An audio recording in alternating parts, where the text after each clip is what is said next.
Magandang umaga po sa lahat at welcome po sa Unified Products and Services. Dito sa presentation, ipapakita namin kung paano ang sistema at kung paano kikita sa Unified Products and Services. Kung mapapansin ninyo, ang logo natin ay parang Wi-Fi kasi yung system natin ay gumagamit ng internet na kung saan pwedeng through Wi-Fi or pwedeng through data. Ibig sabihin nito kahit saan tayong dako ng Pilipinas o kahit nasa ibang bansa man tayo, pwede tayong makapag-transact at dala natin ang negosyo natin. Ang may-ari, presidente at CEO ng Unified ay walang iba kundi si Mr. Emmanuel Manny Pascual. Siya isang CPA by profession at dati siya nagtrabaho sa Bangko Sentral ng Pilipinas. Maliban sa Unified, meron din siyang Save More Pharmacy and Minimart, Zenta Spa and Yoga, Goodie Box, GPRS, Global Pinoy Travel and Tours at Global Pinoy Pawn Shop.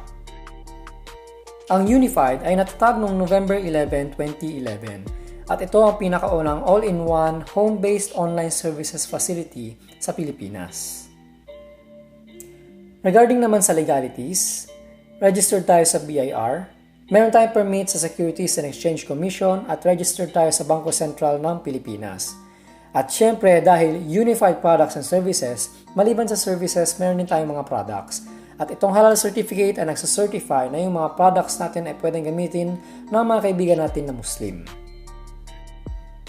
Maliban sa legalities ay nakatanggap din tayo ng mga awards tulad ng Top Choice Consumers noong 2017. Nag-second place tayo sa Doctor's Choice. At noong 2019 lang ay nakatanggap tayo galing sa Cebu Pacific ng Outstanding Domestic Sales. Ibig sabihin nito marami ang nagpapabook through Unified. Ang tawag sa system natin ay e-cash account or e-cash system. Kung meron ka nito, meron ka ng sarili mong bills payment center, airline ticketing, travel and tours, remittance, loading, hotel booking, at marami pang iba. Ano-ano ang mga benefits ng pagkakaroon ng sariling e-cash account? Una ay lifetime account. Ibig sabihin nito, hindi siya mag-expire. Baka una pa tayo mag-expire, yung account natin ay hindi pa expire. Ang pangalawa, no upgrade fee sa mga bagong tie-ups ng company. Ang system natin ay patuloy na nag-upgrade at lumalaki at nag-enhance. Ang good news nito, walang dagdag na additional fee para sa upgrade na ito. Pangatlo, 24/7 operational. Ibig sabihin nito, kahit anong oras hanggat gising ka at pwede ka makapag-transact. Pang-apat na benefit ay walang quota. Panglima, Amazon server. Ito ang server na ginagamit ni YouTube at saka ni Facebook. Ibig sabihin nito, since ito din ang gamit natin na server, ay mabilis ang transactions natin at saka real time. Si Unified ay may sariling IT company na nagma-maintain ng system. Hindi na tayo kumuha sa labas, hindi na tayo kumuha ng third party para gawin ito. At ito ang Unlitech solution which is pag-may-ari pa rin ni Manny Pascual at ito ay nakabase sa Cebu. Si Unified ay meron ding 24/7 na customer service representative. Para in case na meron tayong mga concern at mga katanungan, pwede nating i-raise sa kanila, pwede natin silang tawagan upang masagot ang mga katanungan natin. Meron din tayong tinatawag na self-inventory system na kung saan hindi na natin kailangan pa ng balance sheet or ng logs para i-record ang bawat transaction na ginagawa natin. Dahil every transaction na gawin natin ay naka-record na sa history so pwede nating balikan anytime. Now, isa pa magandang bagay ay meron tayong mga trainings and unlike sa labas na merong bayad, ang training natin sa Unified ay libre lamang. So pwede tayong bumalik-balik, pwede nating ulit-ulitin yung training para mas lalo nating makabisado ang sistema. At syempre meron tayong tinatawag na points value na kung saan kapag nakaipong ka ng certain amount ng points value ay pwede mo siyang ipangbili ng products. At syempre, in the future kung napag-isipan mo na mag-retire na, pwede mong i-transfer ang account mo sa pangalan ng anak mo. Ito ang tinatawag natin na inheritance. At higit sa lahat, ang pinakamagandang bagay dito is all-in-one na system ito. Meron tayong tatlong klaseng system application. Ang una ay mobile application. Ito ay downloadable sa Google Play Store at pwede na natin i-search kahit ngayon. Type nyo lang Unified Products and Services and pwede nyo na ma-download yung application. Pangalawa ay web tool application. Ito ay available naman sa mga browser tulad ng Google Chrome, Mozilla Firefox at iba pa. I-type lang natin ang website ng Unified and then pwede na tayong makapag-log in. Pangatlo ay desktop application. Ito ay program or application na downloadable siya sa laptop or PC. Ang una natin pag-uusapan ay bills payment. Sa bills payment, we earn through service fee. Ito ay home-based, so kahit nasa bahay ka or nasa labas ka, pwede kang makapag-transact.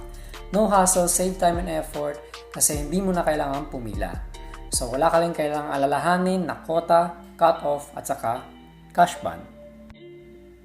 Ang mga halimbawa na pwede natin bayaran ay utilities, telecom, insurance, government, schools, credit card, airlines, at marami pang iba.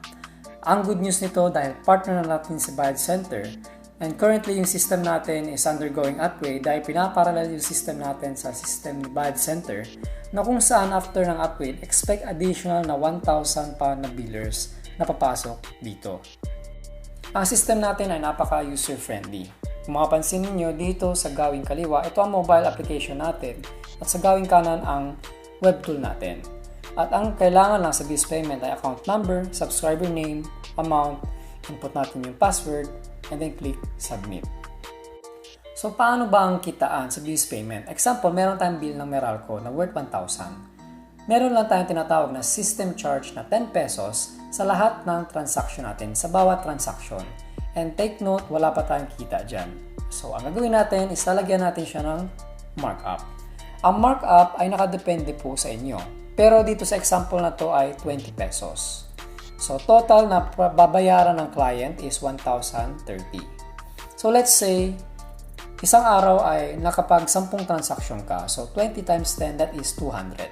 Let's say, every day, 10 transaction ang na-transact mo. So, that is 200 times 30 days. That is 6,000 pesos as an extra income for a month. So, hindi na siya masama. Then, meron tayong tinatawag na electronic receipt or e-receipt at yan yung nandyan sa may gawing kanan. Pwede nyo siyang i-print as hard copy since yan ay naka-PDF. Pwede nyo i-forward sa email, pwede nyo i-screenshot at i-send sa messenger. Then, meron tayong remittance. Sa remittance, we earn through service fee. Ito ay home-based. Siyempre, no hassle and registered tayo sa Bangko Sentral ng Pilipinas. Regulated din tayo ng AMLA, which is Anti-Money Laundering Act. So, no quota, no cash ban, local and international ang transaction natin, and over 150 ang bank partners natin. Sa sending, ang partners natin ay Smart Money, Cebuana, at saka Western Union. Sa pag-payout or sa receiving, maliban dun sa tatlo, which is Smart Money, Cebuana, at saka Western Union, ay meron din tayong mga international partners tulad ni iRemit, Transfast, New York Pay at saka MoneyGram. And syempre si Western Union ay international din. Sa sending, katulad ng mga partners natin ay kailangan nating magsagawa ng tinatawag na KYC or Know Your Customer. Kailangan nating i-register ang sender at saka ang details ng beneficiary or ng receiver. Now, sa payout, kailangan natin ay yung reference number or yung control number. Ang Power Card naman ay parang ATM card na kung saan pwede nating transferan ng pondo natin galing sa eCash at pwede natin siyang gamitin pang grocery or pambili ng mga bagay na parang debit card. Pwede rin natin siyang gamitin na pang withdraw ng cash sa mga ATM machines. So, paano naman ang kitaan sa remittance? Gamitin natin yung example na charge ni Western Union. Sa Western Union, kapag magpapadala tayo ng 10,000 ay merong charge na 500. Now, ang magandang bagay dito, sa Unified kasi, kapag Unified to Unified ang pag-transfer, eCash to eCash, ang charge nito from 50,000 and below, that is 25 pesos. Yes, 25 pesos lang, 1 to 50,000 ang pwede mong ipadala. Now, example, may customer na magpapadala ng 10,000. So, ang charge natin, let's say 500. Now, since eCash to eCash ang pag-transfer natin, that will only cost 25 pesos. So, meron tayong income na 475. Let's say, nakadalawa tayong transaction sa isang linggo. So, times 2, that is 950. So, sa 4 na linggo, ito ay isang buwan, that is 3,760. at hindi na masama as an extra income for a month. Meron din tayong e-receipt para sa remittance. Nandiyan nakasaad ang control number at saka tracking number na pwede nating i-print as hard copy, pwedeng i-screenshot at send sa messenger or forward sa email. At syempre, meron din tayong airline ticketing na kung saan sa airline ticketing we earn through markup. So discounted na ang ticket for personal purchase, home base, so no hassle, di mo na rin kailangan pumila. Kahit nasa bahay ka, pwede kang mag-book ng ticket mo. No quota, no cash ban, and up to 406 ang partners natin na airline. Both international yan at saka domestic. So no need to reserve for promo fare. Kung mapapansin niyo guys, napaka-user-friendly ng application natin. Ang kailangan lang natin na details ay kung saan manggagaling, origin, saan papunta, destination, kailan siya aalis at kailan siya babalik kung sakaling round trip man. Now, dito, kung mapapansin nyo, nakasulat dyan, all. So, pag clinic mo yung search, lahat ng airlines na available doon sa binigay mo na details na route ay lalabas. Pero kung meron kayong preferred na airline, pwede nyo ilagay dyan sa airline. Pwede nyo ilagay na example, Cebu Pacific or Philippine Airlines kung meron kayong preferred lang na airlines. Kung wala, ilagay nyo lang all para makita nyo ang lahat ng available na airlines para makapag-compare kayo. Ganito ang kitaan sa ticketing guys. Pag domestic, pwede tayong mag-markup ng 1 to 500. Kapag international, 1 to 1,000. And take note guys, ito ay per way per pax. Ibig sabihin, example, meron tayong Manila to Kalibu worth 1,000. Siyempre, meron yung taxes and fees, let's say 500. So, since domestic ito, ang markup natin ay 500. So, with a total of ticket price na 2,000. Guys, siyempre pag pumunta yan ng Kalibu, nagbakasyon, ay babalik yan. So, round trip. That is 500 times 2. Punta at pabalik. So, that is 1,000. Guys, imagine mo, paano kung 10 silang magkakasama? So, that is 1,000 times 10 and that is 10,000. Guys, 10,000 in just a matter of what? 15 to 30 minutes. Depende sa bilis ng pag-type mo or pag-input mo ng details ng mga pasahero mo. Guys, kung mapapansin nyo dito, kapag sinearch mo, pag in-input mo yung details ng flight nila, ganyan siya. Lalabas yung lahat ng available na airlines dyan for your comparison. Tulad yan, Cebu Pacific, Tiger Asia, Jet Asia. So lalabas na dyan lahat. Papipiliin mo na lang yung client mo kung anong gusto niyang, kung amount ang tinitinan niya, makikita mo dyan kung alin ang pinakamura. Kung meron siya preferred na airline, then tingnan natin yung airlines na gusto nila. Guys, ito kung mapapansin ninyo, comparison ng PAL website at saka ng Unified na price. So kung mapansin nyo, same time siya, 4:15 AM, 4:15 AM, June 20. Now, kung mapansin nyo, si PAL ay 2,651. Sa Unified, yung price niya is 2,031. So mas mura tayo. Pero hindi ko magaranti guys na lagi mas mura si Unified. Kasi meron din talagang times na mas mahal si Unified kaysa sa website. May times na mas mahal yung sa website kaysa sa Unified. May times na pares lang. So, naglalaro yung price. Pero ito guys, what we offer kasi sa client natin is convenience. Na kung saan, hindi na sila mahahassle pa na pumila. Okay, mag-search ng sarili nila sa mga website ng bawat airline. Kasi sa atin, pag sinabi nila kung saan sila pupunta, lalabas na lahat ng airlines. So, hindi na sila mahahassle na pumunta pa sa bawat website ng airlines para mag-compare ng price. So, kung medyo price man ng konti, convenience fee na. At dito kung mapapansin niyo guys, ito yung ating e-ticket or itinerary. And ang pinakamahalaga dito guys ay yung tinatawag na PNR number, which is yung nasa taas nakalagay. So ito yung booking number or booking reference number na kailangan natin kapag tayo ay web check-in, online check-in. Now guys, baka ang tanong ninyo ngayon, paano yan? Baka makita ng client namin kung magkano yung markup namin. So guys, huwag kayong mag-alala kasi kung mapapansin nyo dyan sa itinerary, ang nandyan lang nakasaad ay base fare, taxes and fees, baggage fee at saka total amount. So, nasaan ngayon yung markup? Yung markup ay nakapaloob sa taxes and fees. So, hindi malalaman ng mga client mo kung magkano ang kinita mo. At syempre guys, meron tayong travel and tours, mga travel and tour packages, yung mga 2 days, 1 night, 5 days, 4 nights. So both local and international ang kinikater natin. Ang partner natin dito ay walang iba kundi yung sister company natin na si Global Pinoy Travel and Tours. And then meron din tayong hotel booking. And then syempre, kung ayaw ng client natin ng biyahe ng panghimpapawid, meron tayong pandagat. Ang partner natin dito sa mga shipping lines ay si Fastcat, TransAsia at saka si ToGo. Ayan. So kung mapapansin niyo dito, hotel booking, pwede ka makapag-pili. So may presyo siya. And syempre, we earn to mark up pa rin dito sa hotel booking 1 to 5%. So kung pwede natin iset. So sa tour packages naman, we earn through commission din. And syempre, yung pinaka-common at pinaka-simpleng service sa lahat ay yung universal loading. So sa universal loading guys, hindi mo kailangan ng bagong SIM card. Lahat ng network ay pwede mong loadan.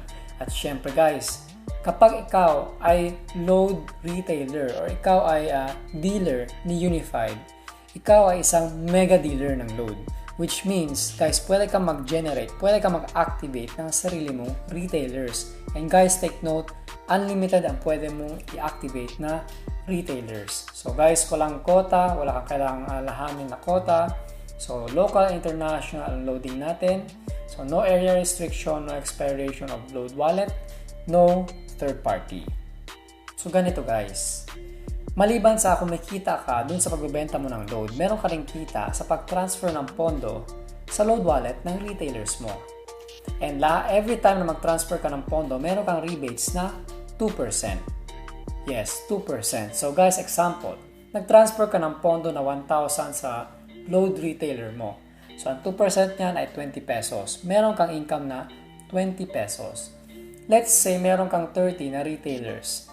20 times 30, that is 600. Guys, syempre yung 1,000, napakasipag ng retailers mo. Ang 1,000 ay isang araw lang nila. So kung araw-araw, nauubos nila yung 1,000, ibig sabihin araw-araw silang humingi sa iyo ng 1,000. Then let's say, 600 times 30 days, meron ka ng 18,000 in 1 month. And loading pa lang yung nag-uusapan natin. Guys, take note again, ang pinag-uusapan natin dito ay 30 pa lang na retailers. Again, unlimited yung pwede nating i-activate na retailers. Pwedeng 80, 50, or 100. Depende sa inyo. And then guys, pag-usapan naman natin ang insurance. Sa insurance, ang partners natin ay si FPG, Malayan Insurance at saka CTPL. Si Malayan Insurance at saka FPG ay personal accident insurance. Ito ay purely accident lamang. So wala siyang kasamang investment. Ang CTPL naman ay compulsory third-party liability. Insurance naman ito sa sasakyan kapag ikaw ay nakabunggo. Ang best seller natin na policy ay policy number 1. At ito ang mga inclusions nito. In case of personal accident at purely accident lamang, ay naputulan yung insured, yung kliyente natin. Naputulan or na-disable, maaari siya makatanggap ng 100,000. In case na matuluyan siya at mamatay, may additional na 10,000 for burial assistance, covered for 1 year. Ang target na market natin ay 18 to 64 years of age. Now guys, sa ganito kagandang halaga, in 1 year covered ka na 110,000 in case of personal accident. Sa tingin nyo, magkano kaya ang cost ng policy? Guys, ang cost ng policy ay 80 pesos. Yes, 80 pesos lamang. So pwede nating ibenta ng 300 to 500 ang bawat policy. Ito naman ang tinatawag natin na Certificate of Cover or Confirmation of Cover. Diyan sa upper right corner, kung makikita nyo ay merong COC number. Ito ang reference number kung gusto nating i-check ang registration natin sa Malayan Insurance. Now, itong COC ay kailangang i-print. Mandatory siya. Dahil kung mapapansin mo, dyan sa may pat lang, may nakasulat na signature and printed name and not valid without signature. Kaya pagkatapos na mag-register ng client natin, pagkatapos natin itong i-transact, as soon as possible kailangan ay mapapermahan agad natin sa kliyente natin itong COC. Para kung sakaling meron man mangyari, maaksidente man ang kliyente natin, ay covered na siya ng insurance. Ang FPG Insurance ay marami ding policy katulad ng Malayan Insurance. At katulad din nito, ang best seller na policy nito ay yung in case of accident, naputulan or na-disable ay maaari makatanggap ng 100,000 at in case of matuluyan, burial assistance, may additional burial assistance na 10,000. Ang pagkakaiba lang nito sa Malayan ay kung sakali ma-aksidente due to motorcycling ay may additional na 50,000. At kung sakali man na masunugan ay may additional na 10,000. So, ito ay with a total of 170,000. At ang cost po ng policy na ito ay 75 pesos lamang. So, katulad din ng Malayan Insurance ay pwede natin siyang ibenta ng 300 to 500. Diyan sa gawing kanan, ito ang tinatawag din na COC or Confirmation of Cover. Ito rin ay kailangang i-print at kailangang papermahan sa kliyente as soon as possible pagkatapos niyang makapag-register. Ang magandang bagay dito ay pwede kang kumuha ng sarili mong agent na kung saan siya ang magbebenta ng policy at bibigyan mo siya ng commission sa bawat policy na mabenta niya. Sabihin natin na ang naging usapan nyo ay 100 pesos na commission sa bawat policy na mabenta. So, ang total earnings mo sa bawat policy ay 399, ito yung selling price, minus yung system cost or yung cost ng policy sa system, which is 75, minus 100, ito yung commission mo sa agent mo. So, meron kang total na 224 na earnings sa bawat policy na mabenta mo. Now, tingnan natin yung earnings ng agent mo. 100 pesos na commission, pakutayan natin siya ng 10, so times 10, that is 1,000 per day. Times 26 days, kasi bilang regular na employee ay 26 working days, so 26,000 per month, which is hindi na masama dahil mas mataas pa yung commission niya kaysa sa sinasahod ng isang minimum wage earner o yung mga regular na or common na employee. Now, tingnan naman natin kung magkano ang kikitain mo. Ang earning mo sa per policy ay 224 times 10 na policies per day, that is 2,240. Now, times 26 days, that is 58,240 per month. So, hindi na siya masama. And take note guys, hindi ka dito masyadong hassle as compared dun sa naunang computation natin. Dahil dito, hinihintay mo lang yung client mo o yung agent mo na i-remit sa iyo yung payment at saka ibigay sa iyo yung details ng kliyente na i-issuehan mo ng insurance. So dito, ang nagbebenta sa labas ay yung agent mo. Now guys, take note again, ang pinag-uusapan pa lang natin dito sa computation na ito ay isang agent pa lamang. Let us assume na meron kang 10 agent. So, meron kang possible na pwedeng kitain na 582,400 per month. So, imagine the possibility guys, kung mas sigit pa sa 10 ang agents mo sa insurance. Paano ngayon ang kitaan dito sa insurance? Gawin natin halimbawa ang FPG Insurance. Example, ang benta ay 399. So, ang cost nito sa system natin ay 75 pesos. So, meron tayong earnings na 324. Let's say sa isang araw ay makabenta tayo ng 10. Then that is 324 times 10. Meron tayong 3,240. Sabihin natin, araw-araw ay nagbebenta tayo ng 10. Then that would be 3,240 times 30 days. Meron tayong 97,200 in 1 month. At hindi na siya masama as an extra income mo sa isang buwan. Ang CTPL naman or Compulsory Third Party Liability ay insurance ng mga sasakyan. Ito ay insurance na kung sakali ang sasakyan mo ay makabunggo at yung mga damages ito at yung mga responsibility, yung mga cost ay pwede nilang sagutin. Now, yung cost ng policy na ito ay nakadepende sa type ng sasakyan, ng vehicle. Kung heavy man siya or light, motor ba, private car, etc. At syempre, hindi mawawala yung ating unified products. So, pwede kayong bumili ng products for personal use, pwede nyo ibenta, pwede kayong kumuha ng sarili nyong retailer, or pwede kayong supply ng mga bulk orders. Now guys, ang pinakamagandang bagay dito, kapag kayo ay member ni Unified, meron kayong lifetime na discount na 30% sa SRP. So example guys, yung ating absorbency ay 750 ang selling price. Kung ikaw ay Unified member, ang buying price mo bilang dealer ay 525. So ibenta mo siya ng 750, meron kang kita na 225. At hindi na siya masama as an extra income. So malaki din yung kitaan natin sa mga products natin.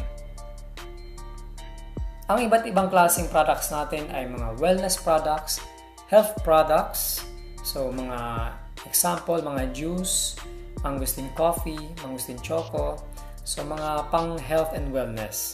Meron din tayong mga beauty products, and then syempre meron tayong mga pang hygiene. At syempre guys, wag na wag niyong papalampasin ang mga bagong paparating na mga services, ang mga upcoming na services. Guys, tulad ng sinabi ko sa inyo nung una, ang system ni Unified ay patuloy na lumalaki, lumalago, nag-enhance at nag-upgrade. So wag niyong papalampasin guys, abangan niyo ang mga upcoming na services tulad ng Tribago Concept, Palawan Express Padala, bus ticketing, kung saan initially ang ruta nito ay biyaheng Bicol. MRT and LRT beep card, ito ay available na at pwede na rin tayo mag-load ng beep card. Courier, LBC, and then GoCab. Guys, yung GoCab, ang concept nito ay parang Lalamove, parang Grab Express. Na kung saan kung meron kayong sasakyan, meron kayong motor, pwede nyo ipasok dito and pwede nyo ipang delivery service. And then syempre guys, meron din tayong e-merchant, real estate, and then Unified Health Card. Guys, yung Unified Health Card natin, kaka-launch lang, and ang partner natin dito ay si MaxiCare. So pwede na tayong benta ng health insurance. Ang una sa lahat ay yung Hub franchise. Ang Hub ay parang satellite branch at para siyang office type, na kung saan meron kang all-in-one na system, lobby, CR, cashier, etc. Take note na ang system lamang ang franchise dito. Ang franchisee ang magpo-provide ng lugar or place. Itong franchise na ito ay nagkakahalagang 599,000 dahil ito ay naka-promo. Ang original price ito ay 750,000 at may kasama ng generics pharmacy at minimart. Ang pangalawa ay eCash Pay Center. Ito naman ay parang lotto booth or remittance outlet. Tulad ng Hub franchise, ito ay system franchise lamang at ang client or ang franchisee ang magpo-provide ng lugar.